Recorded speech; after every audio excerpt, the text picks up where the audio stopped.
Welcome to Nanak classes. दोस्तों, Nanak classes के YouTube channel पे आपका स्वागत है। आज है 15 अप्रैल और 15 अप्रैल 2025 के जितने भी most important Rajasthan current affairs के क्वेश्चन बनते हैं, आज हम उनका डिस्कस करेंगे। पूरा वीडियो ध्यान से देखना और लास्ट में मैं आपसे क्वेश्चन पूछूंगा जिनके जवाब आपको कमेंट बॉक्स में देने हैं। सभी प्यारे साथियों को प्यार भरा नमस्कार, गुड मॉर्निंग। एक बार सारे विद्यार्थी वीडियो को लाइक कर दें, शेयर कर दें। अगर आप चैनल पे नए हैं तो इसको सब्सक्राइब कर लें। आज हम पढ़ेंगे इंडिया स्किल्स रिपोर्ट 2025, राजस्थान में महिलाओं के लिए रोजगार, पंचायत एडवांसमेंट उन्नति इंडेक्स में राजस्थान की कौन सी पंचायत शामिल है, और मिशन हरियालो राजस्थान वन विभाग द्वारा संचालित एक फ्लैगशिप योजना है, वो चर्चा करेंगे। और साथ में पढ़ेंगे डेली सुजस अपडेट। रोज इस समय आपको क्लास मिलती है, संडे के दिन वीकली क्लास मिलती है और फिर 15 दिन और मंथली क्लास मिल जाती है। तो करें स्टार्ट आज की क्लास। सबसे पहले कल हमने क्या पढ़ा? कल हमने पढ़ा कि राजस्थान सरकार ने कितनी केंद्र और राज्य संचालित योजनाओं को फ्लैगशिप स्कीम में शामिल किया है, तो 25। राज्य के आंगनवाड़ी केंद्रों पर गर्भवती महिलाओं को अंतिम 5 महीनों में अतिरिक्त पोषण के लिए कौन सी योजना शुरू की जा रही है? मुख्यमंत्री सुपोषण न्यूट्री किट योजना। राजस्थान जलवायु परिवर्तन प्रतिक्रिया परियोजना 2024 से 2035 किसके द्वारा वित्त पोषित है? जायका जापान की कंपनी। राजस्थान सरकार ने पंचायतों के पुनर्गठन हेतु किसकी अध्यक्षता में सलाहकार समिति का गठन किया है? ललित के पंवार। फिर हमने पढ़ा एम्बर की रिपोर्ट के अनुसार भारत 2024 में पवन और सौर ऊर्जा से बिजली उत्पादन में किस स्थान पे है? तीसरा, डॉक्टर भीमराव अंबेडकर जयंती 14 अप्रैल। और किस राज्य ने मजदूरों और फुटपाथ विक्रेताओं के लिए मुख्यमंत्री विश्वकर्मा पेंशन योजना नवंबर 2024 में शुरू करने की घोषणा की थी? राजस्थान। ये हमने कल पढ़ा था और इसका टेस्ट आपको Nanak classes Shiv sir Telegram पे मिल गया, क्विज भी मिल गई और वन लाइनर पीडीएफ मिल गई। और इसका टेस्ट, जिसने टेस्ट सीरीज ले रखी है नानक क्लासेज की 3-in-1 नानक क्लासेज ऐप में, daily test, weekly test, monthly test, और कल आपको मंथली वीडियो मिल चुका है। मार्च महीने का मंथली वीडियो मिल चुका है 2 पार्ट में, जिसने नहीं देखा वो देख ले। अब करें स्टार्ट आज की क्लास। पहला प्रश्न, कंबोडिया में आयोजित world para throw ball championship में करौली के किस दिव्यांग खिलाड़ी ने कांस्य पदक जीता? कंबोडिया में आयोजित world para throw ball championship में करौली के किस दिव्यांग खिलाड़ी ने कांस्य पदक जीता? तो उनका नाम है रणजीत गुर्जर। क्या नाम है? रणजीत गुर्जर। ठीक है। एक और करौली के खिलाड़ी की चर्चा करें, सुंदर सिंह गुर्जर। ये पैरा ज्वेलिन थ्रो के खिलाड़ी यानी भाला फेंक के खिलाड़ी हैं और पेरिस पैरा ओलंपिक के अंदर इन्होंने कांस्य पदक जीता। वेरी वेरी इंपॉर्टेंट है। Sundar Singh Gurjar Paris para Olympic में कांस्य पदक जीता। रणजीत गुर्जर कंबोडिया में आयोजित world para throw ball championship में कांस्य पदक जीता। तो करौली के दिव्यांग खिलाड़ी हैं रणजीत गुर्जर, कंबोडिया में आयोजित world para throw ball championship में कांस्य पदक जीता। बस इतनी बात याद रखनी है। सक्षम जयपुर अभियान का मुख्य उद्देश्य क्या है? सक्षम जयपुर अभियान, वैसे कई अभियान चलते हैं जयपुर में।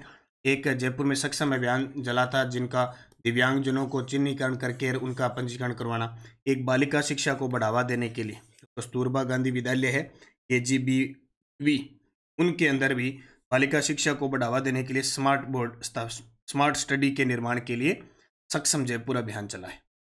तो सक्षम जयपुर अभियान का उद्देश्य है जयपुर जिले में बालिका शिक्षा को बढ़ावा देना। नेतृत्व वर्तमान में जिला कलेक्टर है जितेंद्र कुमार सोनी। मुख्य पहल 10 कस्तूरबा गांधी बालिका आवासीय विद्यालयों में इंटरेक्टिव फ्लैट पैनल डिस्प्ले लगाए गए। देखो तस्वीर में ये डिस्प्ले लगाए गए हैं इस प्रकार। तो ये किस अभियान के तहत? सक्षम जयपुर अभियान के तहत। छात्रों को स्मार्ट क्लासेज की सुविधा मिलेगी, पढ़ाई में रुचि और उत्साह बढ़ेगा, शिक्षकों को नवाचार अपनाने का अवसर मिलेगा। नोट, आर्थिक समीक्षा 2024-25 के अनुसार राजस्थान में 316 कस्तूरबा गांधी बालिका विद्यालय KGBV संचालित हैं। पंचायत एडवांसमेंट उन्नति इंडेक्स में डूंगरपुर जिले की कौन सी पंचायत देश भर में 8वें स्थान पर रही है? Very very important. पहली बार केंद्र सरकार के द्वारा पंचायतों की उन्नति का इंडेक्स जारी किया गया है और उस इंडेक्स के अंदर हमारे राजस्थान के डूंगरपुर जिले की एक पंचायत है पिंडावल है, वो पूरे देश में 8वें स्थान पर रही। तेलंगाना की बरनापुर सर्वश्रेष्ठ पंचायत बनी है। तेलंगाना के कामारेड्डी की बरनापुर ग्राम पंचायत है वो सर्वश्रेष्ठ, उसे 84.09 पॉइंट मिले हैं। और अपने राजस्थान की जो पंचायत है पिंडावल, उसको 72.17 अंक मिले हैं। डूंगरपुर की है और 8वें स्थान पे रही है। अब पूरी डिटेल जानते हैं, क्योंकि पहली बार जारी हुई है तो यहाँ से किसी भी प्रकार का प्रश्न आ सकता है। पंचायत एडवांसमेंट उन्नति इंडेक्स, पहली बार पंचायतों की रैंकिंग जारी हुई। इससे पहले एक विकेंद्रीकरण की रैंक जारी हुई थी, उसमें राजस्थान को 8वां स्थान मिला था। केंद्र सरकार द्वारा देश भर की 2.5 लाख ग्राम पंचायतों का आकलन किया गया। प्रदर्शन के आधार पर पंचायतों को 5 ग्रेड में बांटा गया है। A+ अचीवर जो 90 से 100 अंक में आता है, A फ्रंट रनर 75 से 90, B परफॉर्मर 60 से 75 अंक, C एस्पिरेंट 40 से 60 और D बिगिनर 0 से 40 अंक में आता है। ग्रेडिंग के आंकड़े, केवल 699 ग्राम पंचायतें ग्रेड ए ग्रेड में फ्रंट रनर में आई है। 83% गुजरात की है और तेलंगाना की है। 36% पंचायतें बी ग्रेड में आई है। 61% पंचायतें सी ग्रेड में, और डी ग्रेड में सबसे ज़्यादा पंचायतें छत्तीसगढ़, हरियाणा, झारखंड की है। शीर्ष पंचायत की बात करें तो तेलंगाना के कामारेड्डी जिले की बर्नपुर पंचायत नंबर 1 है, और जिसमें गरीबी, महिला सुरक्षा, न्याय जैसे क्षेत्रों में सर्वश्रेष्ठ। इंपॉर्टेंट हमारे लिए ये रहेगा कि राजस्थान की उपलब्धि, डूंगरपुर जिले की पिंडावल पंचायत 73.17 अंकों के साथ देश में 8वें स्थान पे।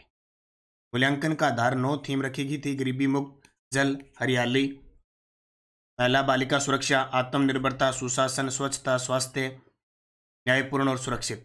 435 मानकों पर आधारित थी। 21 मंत्रालयों और 19 राज्यों से डेटा सत्यापित हो। बस और ज़्यादा याद करो न करो, डूंगरपुर जिले की पिंडावल पंचायत 72.17 अंकों के साथ देश में 8वें स्थान। माउंट आबू स्थित ब्रह्म कुमारी संस्थान की नई मुख्य प्रशासिका कौन बनी है? ये लो जी, माउंट आबू सिरोही के अंदर ब्रह्म कुमारी संस्थान है, उसकी नई मुख्य प्रशासिका कौन बनी है? वो बनी है राजयोगिनी मोहिनी दीदी। राजयोगिनी मोहिनी दीदी, इतना याद रखना, ज़्यादा इनको याद करने की जरूरत नहीं है। इससे पहले 101 वर्ष की राजयोगिनी दादी रतन मोहिनी का निधन हो गया था। अब ब्रह्म कुमारी की 6ठी मुख्य प्रशासिका बनी है। कौन प्रशासिका बनी है? उनका नाम है राजयोगिनी मोहिनी दीदी। इंडिया स्किल रिपोर्ट 2025 के अनुसार महिलाओं के लिए रोजगार संसाधन उपलब्ध करवाने में किस राज्य ने पहला स्थान हासिल किया है? महिलाओं के लिए रोजगार संसाधन उपलब्ध करवाने में राजस्थान। सीधी सी बात है, L1 के अंदर 50% कर दिया, राजस्थान पुलिस में 33% कर दिया, बाकी भी मुख्यमंत्री वर्क टू होम योजना और महिलाओं के लिए चल रही है खूब सारी, तो रोजगार संसाधन उपलब्ध करवाने में राजस्थान टॉप पे आ गया।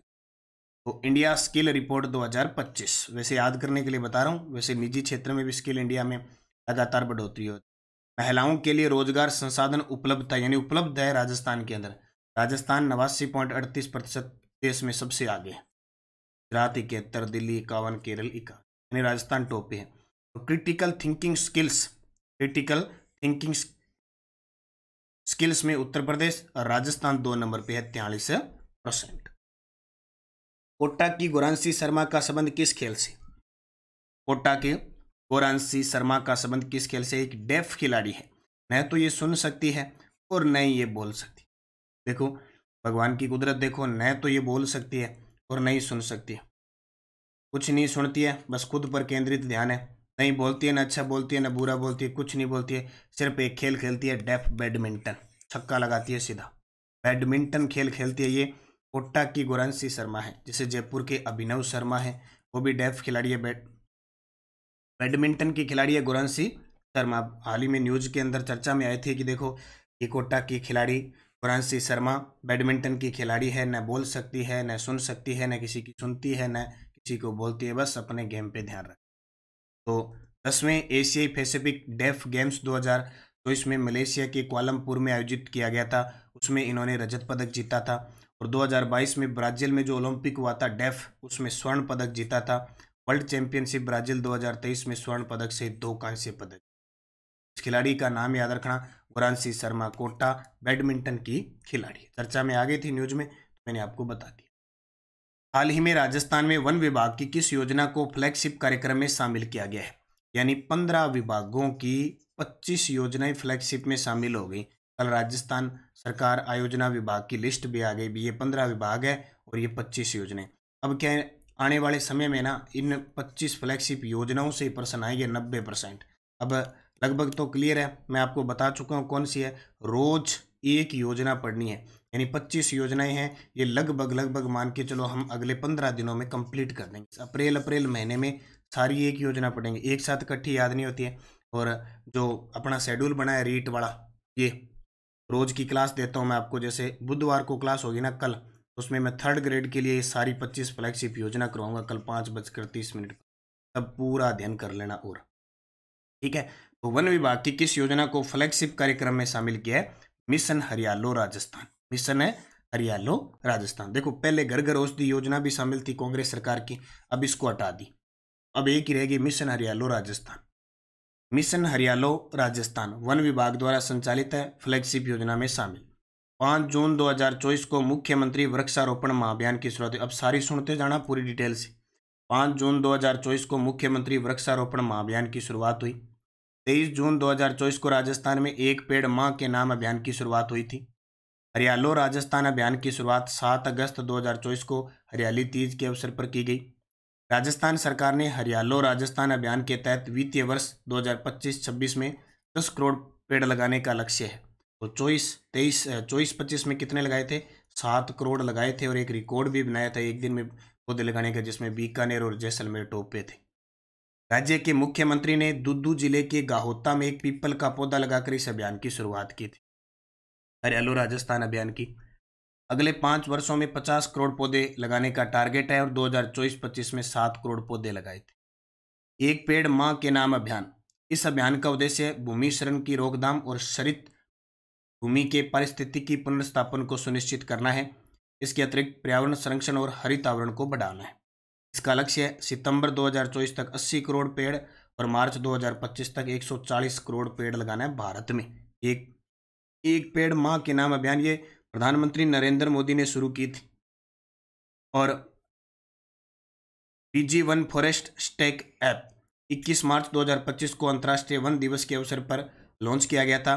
वन विभाग में पारदर्शिता लाने के लिए देश का पहला digital forest stack app launch किया गया था मुख्यमंत्री भजनलाल शर्मा के द्वारा। तो ये इतनी सारी मैंने डिटेल बता दी मिशन हरियालो। और अभी शुरू फिर हो जाएगा क्योंकि इस साल 10 करोड़ पौधे लगाने हैं, तो फिर जोरों शोरों से चलेगा। ठीक है, ये पूरा फ्लैगशिप में शामिल कर दिया, तो इसकी कोई भी चीज़ पेपर में पूछी जा सकती है।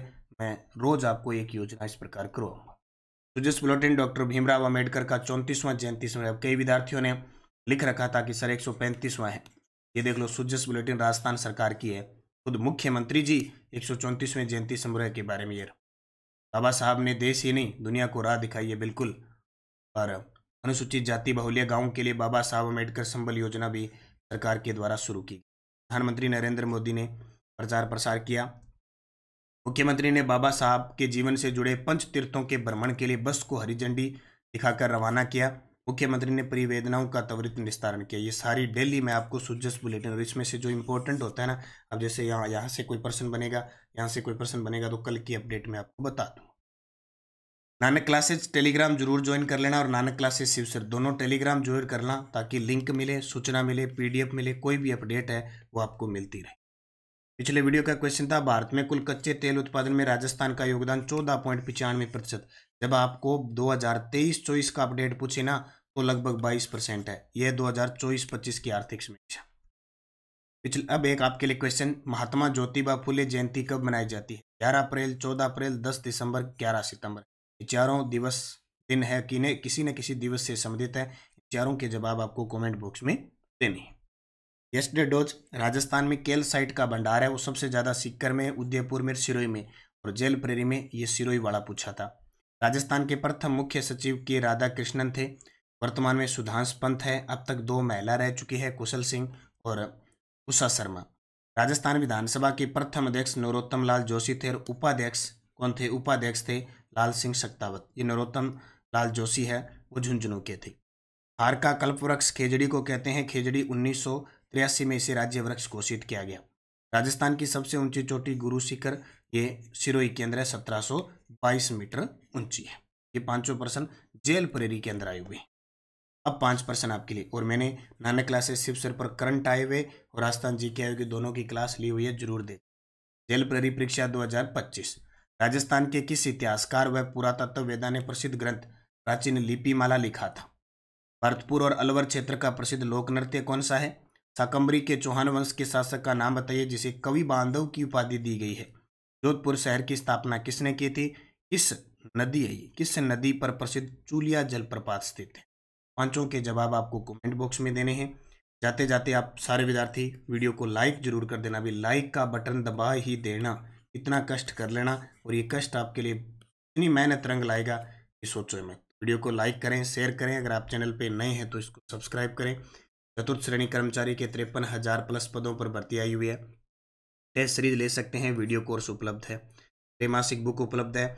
और आज है मंगलवार के दिन 5:30 पर पढ़ेंगे हम सेकंड ग्रेड की क्लास, और 8:15 पर हम पढ़ेंगे चतुर्थ श्रेणी कर्मचारी के लिए अभियान, योजना, मुख्य जितने भी महोत्सव है उनकी चर्चा करेंगे। बाकी टेलीग्राम ज्वाइन करो ताकि अपडेट मिलती रहे। आर्थिक समीक्षा की बुक उपलब्ध है, 6 से 12 की राजस्थान अध्ययन की पुस्तक उपलब्ध है, पटवारी, ग्राम सेवक, चतुर्श्रम के लिए बुक उपलब्ध है। तो आप नानक क्लासेज विजिट जरूर करें, निरंतरता रखें, मेहनत करें, निश्चित आपको सफलता मिलेगी। धन्यवाद। जय हिंद, जय भारत, जय राजस्थान।